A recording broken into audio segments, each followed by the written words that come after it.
Well, hello everybody and welcome. This is Lizzie and Justin from Thirdspace, and we are live here on Facebook and podcasting and streaming and YouTubing and Instagramming all over the place for another week of our Turning Towards Life conversation. And you are all so welcome to be with us. Thank you for joining us, whichever way you're joining us now. And I have to say, Lizzie, that we are both coming into this straight out of, or in the middle of, a joyful day of celebration, because we've reached the end of another year of our professional coaching course, and it's the last day, it's the Sunday, and everyone has completed and has certified as a coach. And I'm coming into today with such joy and love for all of them, and for the work that we get to do, and for Thirdspace, which gave birth to Turning Towards Life. It's a completely different feeling to begin this conversation with you from that than from the normal way that I do it, which is waking up on a Sunday morning, trying to get ready as quickly as I can, and then coming into the conversation with you. So I'm feeling outrageously burstingly love-filled today. Thank you, Justin. Me too. And it feels like this source is an expression of everything from this year that we've been in with everybody as well. And I think I want to dedicate this episode to the people on the professional coaching course called PCCC, and as a thank you to them and as a dedication to what I've seen unfold in all of them. So if you're listening from PCCC, thank you. And this is a poem by the extraordinary Rosemary Watola-Troma. And I always think that Rosemary, Justin, is a kind of somehow, I don't know, like when she writes her poems, I feel like she knows us as she writes them and the work that we do in the world. So I just want to say I'm really grateful, Rosemary, for everything that you bring and for your huge contribution to our lives as a poet and a person and someone who gets what we're up to in the world without even knowing what we do. We feel seen by you. So here we go. This is called Love. Though I am undeniably broken, I come to you with no need to be fixed. I come to you the way one river meets another river, not joining out of thirst, but because there is so much power and beauty in giving oneself to another, in moving through the world together. I come to you the way the half moon comes into the yard. I could be more whole, but in the meantime, I will bring you everything I have.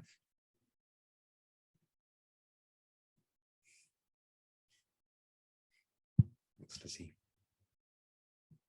So I'm going to read it too. I just want to remind everyone that you can find always the source. If you want to join our Facebook group, come and join us, Turning Towards Life, and you can find it there. But we also post it on our lovely Turning Towards Life website, and post it with the podcast and all that. And the other thing is, who knows what you're doing as you're watching or listening to this, but maybe before I read, you could just take a moment to, if you're up to something else, just to interrupt that for a moment and let yourself soften so that Rosemary's words can reach you. This is Love by Rosemary Watola-Troma. Though I am undeniably broken, I come to you with no need to be fixed. I come to you the way one river meets another river, not joining out of thirst, but because there is so much power and beauty in giving oneself to another, in moving through the world together. I come to you the way the half moon comes into the yard. I could be more whole, but in the meantime, I will bring you everything I have.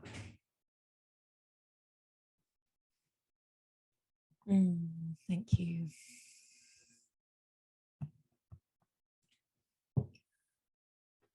So Justin, as you read that to me, I was experiencing you actually saying that to me.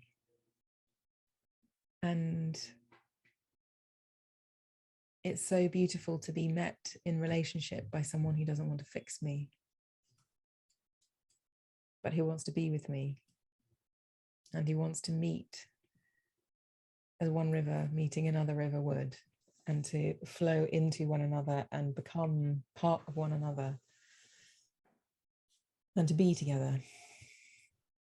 And so I feel like,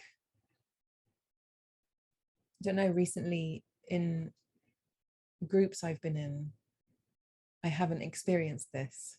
You know, when you get into a group of people and everyone's trying to change each other and trying to convert everybody to the way that they are, and I'm sure I do it too. And, you know, it's like this kind of thing about us that we have some kind of mechanism, I think, to make things feel safe by making you be like me or something.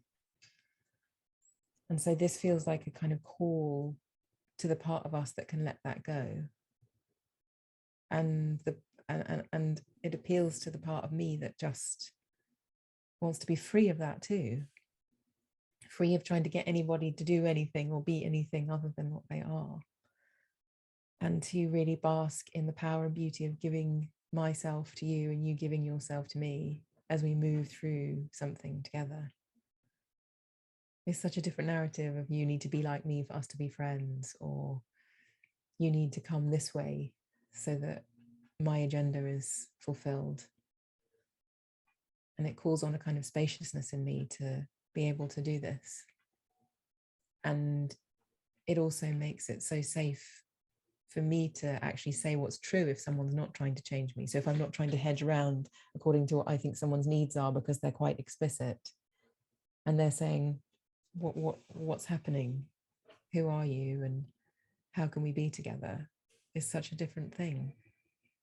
So I read this poem and thought, oh, someone's saying the thing that I yearn so much for in any space that I'm in, is that we can essentially be alongside one another, open to one another, inclusive of each other's parts, safe so that we can reveal ourselves to one another and really, really be together.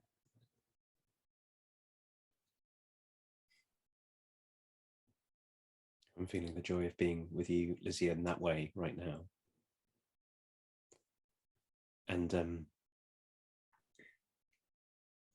because what a radical and ordinary thing this is that Rosemary's writing about. It's radical because I can feel, I'm feeling so different. I'm feeling so much the spirit of Rosemary's words coming into this conversation today, Lizzie, in the midst of this completion of our year of our professional coaching course, because like you said, what Rosemary is teaching us here is also what we've been up to all year. So I'm sort of feel steeped in this possibility, but it's so different to the way that we are very often taught to know ourselves and to know one another, which is to always consider ourselves not broken in the way that Rosemary writes about, but faulty. And if I'm faulty, which means I can't basically deal with being in my life in any way, I have to keep on making sure that everyone around me gets fitted into exactly the way that I need them to be, because I couldn't possibly tolerate you, Lizzie, in your fullness and your gloriousness and your particularity. And I can't really tolerate me there. And so we run around in this kind of desperation of it's a completely impossible project, which is I have to fix myself and I have to fix everyone so that the world will be just the right shape that I'm never going to have to encounter anything I don't want to encounter. And when I've done that, then I'll feel okay. It's an impossible project. It's unfinishable. It's not doable at all, actually. But we're not, much of the time, we're not greatly supported, I think, in this fierce and loving invitation that Rosemary is making, that we might meet one another's beauty and magnificence like gifts. So as long as, the thing that's really occurring to me,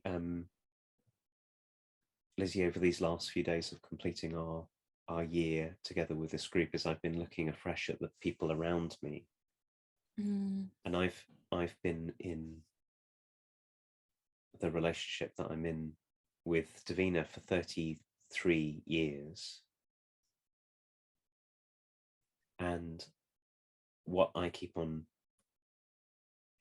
realize as I look back on my own life is all the years that I was up to the secret project of trying to have her be the person that I thought I needed her to be in order for me to be okay, and how ridiculous that was, and how painful that was, what an endless source of suffering, and what a joy it is to discover in this other person that I share my life with, that she can be exactly who she is, and it's glorious and really different from me, really different and really wonderful. That's one of the places I've learned this, and I keep on learning this with my children who are young adults, that when I give up any part of you have to be the way I want you to be, and instead go Rosemary's way, which is you are perfectly unfinished, like the half moon, and beautiful right where you are. Can I receive the gift that comes from you and be enlivened by all the ways, including, I really get that this from Rosemary's words, that this isn't some simple, it's always joyful to be around other people. Sometimes it's hard to encounter one another's difference. It brings up our tender parts. It brings up the parts of us that are protective. But at a sort of bigger, deeper level, when we can practice seeing that simply to be with another life, simply to be an encounter of another life, is an extraordinary miracle, then I think we've got this possibility that Rosemary invites us into, of we get to bring one another everything we have.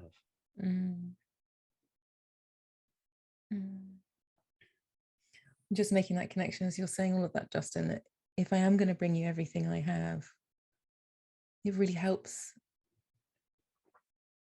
if I'm considered broken but not wanting to be fixed. So if you know I'm broken but I don't want you to fix me, it feels like I can bring you everything I have, because I know that you don't have an agenda with me. So it's like, if we can do the thing you're saying that you do with your family, and not trying to turn people into who we think they should be so that I'm okay, then they get to bring us everything that they have. But if we don't do that, they don't. So they bring us something different that gets kind of born by the dynamic that we're bringing, which is an expectation or a demand or a push or something.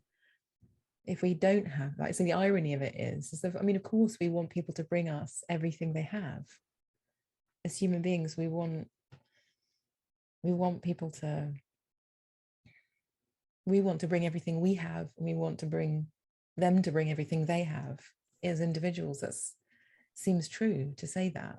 Like, it doesn't seem true to me to say that we're born to say, I just want to see a slither of this and a slither of that. There's an everythingness about being a person that feels true to say, that we all are in relationship to encounter the other people. That's what we're there for. And so to live in a way where we invite that possibility of people bringing everything that they have to us, that isn't like, oh, you need to fit into this really small hole, otherwise I can't see you. But that we are wide, and that we're vastly open for things, people, stuff to be revealed to us, feels so crucial to feeling like our lives have meaning, that our lives are the ones that we signed up for. So this feels like a kind of a declaration of truthfulness about what we really, really, really want, which is, I really do want you to bring me everything. You know, I often think this, with Vesper at the moment, who's just about to be 2. Like, I'd rather know the truth from her than that she's doing what I tell her. Because maybe if she keeps doing what I tell her, she won't tell me all the time she doesn't do what I tell her, which is probably the most interesting part of her life that I'm really interested in. So if I keep giving her the impression that certain things aren't welcome, I'll miss so much. I'll miss so much of her if I try and make her this perfect little shape that I think she should be. She might then learn that she can't bring the stuff to me that isn't of that shape. And I really want to see all of it. I want to know all of her. I want to encounter her who-ness in all of its glory when I'm really straight with myself. And of course I can be annoyed and think, oh, I just need you to be a certain way. And actually that's not really what happens in our relationship so far. So I think she's extraordinary and keeps showing me more, and spend most of my time crying getting her to sleep because I'm in awe of her. But I can feel that I have preferences. I can feel that I have, like, I'd like you to say this to people, or I'd like you to say thank you, for example, but also I love the part of her that doesn't want to say thank you, if I'm really honest with myself. There's a social part of me, and then there's the part that goes, yeah, I'd love to not say thank you when I didn't really mean it. I'd love to just be quiet if I didn't really appreciate someone, but I was expected to say thank you. So I feel like there's so much beauty in the pieces of the puzzle that aren't the ones that we prefer. And I think that's what this invitation is for me, is I really do want to bring everything and be heard and received. And I want to be the person who can hear and receive everything from another as well. Really struck by how hard it can be to do this, Lizzie. In a way, it's easy to say, but it's so hard because we feel afraid, and because we feel ashamed, and because we've learned that our job is to I think it's one of the great myths of our time, particularly if you've grown up in cultures that have been really strongly permeated by the story of individualism, of individual achievement, and somehow what it is to live a life is, I've got to get ahead, I've got to do this on my own, I've got to be sort of got to haul myself up. Yeah. We feel so far from that so much of the time, and it also teaches us that it's our job to somehow be in control of the world. And if I'm in control of the world, then whether it's with our children or our friends or our partners or our parents or our colleagues or somebody across the street, it feels like I think we don't even know that we're doing this a lot of the time. It's my job to get you to be the way that I imagine that you ought to be, which means I won't honor or pay attention to or love the part of you that doesn't want to say thank you, for example. Yeah. Or the part of you, Lizzie, that wants to tell me the truth about something that's tender for me. Or the part of you that says, when I say, will you spend this time with me, you say, no, there's something else I want to do. And we can so easily get into this permanent, ongoing wrangle of feeling our own disappointment in ourselves and our own disappointment with other people, and then doing whatever we can to imagine that we can sort of manipulate the world and manipulate ourselves and manipulate others so that everyone will fit just into the categories that we imagine. So it's really hard and it's really painful, and it takes an enormous amount of surrendering to ourselves and to life and to one another to be able to welcome one another's wholeness and one another's brokenness, to be alongside one another. It's occurring to me as we're talking that it's really a kind of it's an imaginative act, the leap that we might have to make sometimes, is to go, what if instead of I'm terrible and you're terrible, which I think is the background understanding about people that we have, even if we don't say it, like dangerous, terrible, have to get everything, but that's why we want to be in control. if we can make the imaginative leap to say wonderful, blessing, gift, extraordinary, welcome, and not have that be another way that we're trying to control one another. So not I'll welcome you as long, oh yes, of course I can welcome you and love you just as you are, Lizzie, as long as you actually still fit into all of my categories. It's a really tender place. but the active imagination is really important because I think the story we have about ourselves and one another is just a story that we have about ourselves and one another. It's a cultural artifact that we carry with us. It's not true in some everlasting sense. It's simply a story we have about what it is to be a person. There is so much power and beauty in giving ourselves to one another and moving through the world together. And if that's all you and I do is move through the world together, that's powerful and beautiful enough. It's like that line for me releases me from having to do all the things that you just said. It's like I can imagine myself into, we're just standing here giving ourselves to one another alongside each other, which means I don't need all of those things to be the way that they need to be for me. So I'm really appreciating you inviting us into this kind of imaginal realm, because I can just imagine like going into my family and taking all of the demands off and encountering people with fresh and open eyes and going, who are you? You know, probably don't know. You know, it's like there's a level at which, of course, I know. And there's the level at which I probably know absolutely nothing. And then there's like, you know, the deep mystery that the familiarness of people has an effect of kind of removing the mystery factor unless I dedicate myself to seeing them as a mystery. And so I think this way of moving through the world where people can be mysteries, and I think you've said this loads of times about waking up in the same bed as the same person for the last 30 something years and still going, what? Who are you?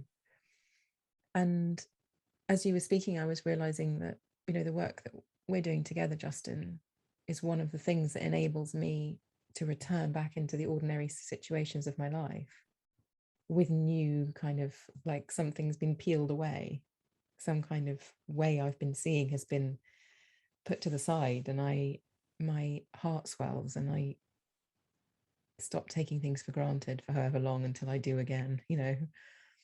But these last 4 days, for example, what I notice, like I come back into the ordinary domestic spaghetti bolognese moment or dishwasherage or bath time or whatever, and I'm astonished at what's here, who's here. And I'm so grateful that that's possible, that newness, that freshness. It doesn't have to be sought in something new. The newness is something that's an aspect of our being, that we can cultivate newness by seeing more clearly, by having clarity about the mystery that this whole thing is. And I love it that you normally say at some point in anything that we do, like how unlikely it is. Well, it's unlikely that you and I even know each other. It's unlikely that we're doing this. It's unlikely that the words and the language that we're using with one another is what it is because it's you and I. And there's this like whole host of unlikeliness in every single piece of life. And that alone is an invitation to clarity and seeing more deeply and feeling more deeply and appreciating newness in oldness, and how every day is a different piece of life revealing itself to us. And it's our invitation to be received. Like we can receive that invitation. And I think this is what Rosemary's so deeply onto, is this eruption that is life that can get so easily smothered by all of those things that you said, like having to be in control, having to be independent, having to be a certain way, society and culture telling us what we should and shouldn't say, what we shouldn't say yes and no to, and how we should be. And it feels like a real gift, like a sacred kind of important gift, to be able to see with new eyes things that are already really obvious to us, or already taken for granted, or already old news, and bring our wonder, bring our awe and our open perspective in admitting we actually don't know anything really very much at all about who anyone is. It's the most amazing thing. What you said really got me onto this thing where you were talking about, say, being with family and giving up the demands, and then realizing we don't really know one another. Like, we do and we don't. When I think about when I have difficulties with other people, very often I've got a really clear story about who they are and what they're up to and why they're not doing what I want and all of that kind of thing. And it creates, it's such a shutting down. And the alternative here is to go, I don't know. And what's more, anything I do know, because of course we do know things, we do know about one another, we do know one another, is always changing anyway. That to be human is to be this unfolding, like a river, like Rosemary says, always flowing. So whatever I might rely on, I can also rely on you changing. And if I can give up my demands that you be a particular way, to stop treating you as something broken that needs to be fixed, and instead of treat you undeniably broken with no need to be fixed, like a river, then, as you say, I can enter into the possibility of awe and wonder, which I increasingly think are two of the primary responsibilities of being human, actually, is to practice coming at the world with awe and wonder, and with one another. And it's because it's hard to do that because we don't often do it, and it's not in our culture, that we imagine that we end up in this desperate, I have to somehow sort of consume the whole world and every person in order to get what I need. So I could have a better friend than you, Lizzie, or I could have a better partner than whoever, or I could have had better children than the children I have, or because the whole consumer orientation of our culture is always, you can never be filled, and your job in life is to amass as much as you can, as much experience, as much resource, as much also, as if we didn't have finite time. So it's suddenly occurring to me that when we can drop that enough, that we can see the absolute miracle and unlikeliness, like you were saying, of one another being here, and also none of us is going to be here that long, then maybe we can start to open in this way that Rosemary is inviting us into, is maybe you're not some broken thing that needs fixing, that I can't be okay being with you until you're fixed and I'm fixed. Maybe we are two absolutely, completely, unbelievably unlikely, miraculous, unfolding lives coming into contact with one another, and we could start to find the beauty in giving ourselves to one another and receiving ourselves and one another. We wouldn't have to go anywhere else. We wouldn't have to keep on having better than there is now, like I've got to keep on. We wouldn't have to do that so much, and we could bring one another everything we had and know it as blessing. And how amazing that we could all be this reminder to each other as well. So when I come to you with some kind of story, you can also help me see I'm telling a story. You can help me unforget. You can help me remember that there's also another part of me that could see. So which, the part that can encounter mystery and wonder, what does that part think now? You can help me, redirect me there when I'm entrenched, when I'm clinging on to my righteousness, my determination that the story I'm telling is the story that's true.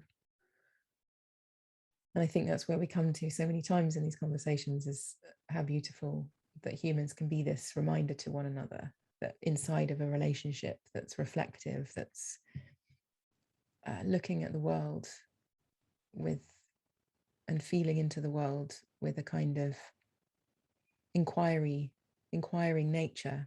Like, what the hell is going on here? Who are we? What's happening? What's the point in everything? Being in some big questions with other people really helps with this.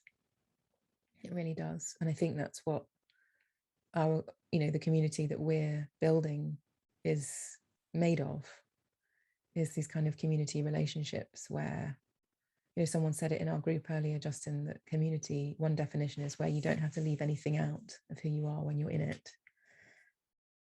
And that kind of community seems to be such a necessary foundational something for us to be human beings and to thrive alongside one another and enjoy each other and live meaningful and lovely lives that also include whatever needs to be included, that's open to all of it. So Justin, I want to thank you for being this, and for the space that we make each week, that I certainly just feel deepened by, opened by, in awe of again and again and again. So thank you. And a big, massive thank you to Rosemary for being a person who says it like it is, from the heart, with his extraordinary selection of language that turns into her poetry. It's really beautiful. So we are going to be back next Sunday again. And thank you all for being with us. Thank you for listening. Thank you for opening into the things that we bring, and for sharing us with people. And we'll be with you again next week. Bye, everyone. Bye.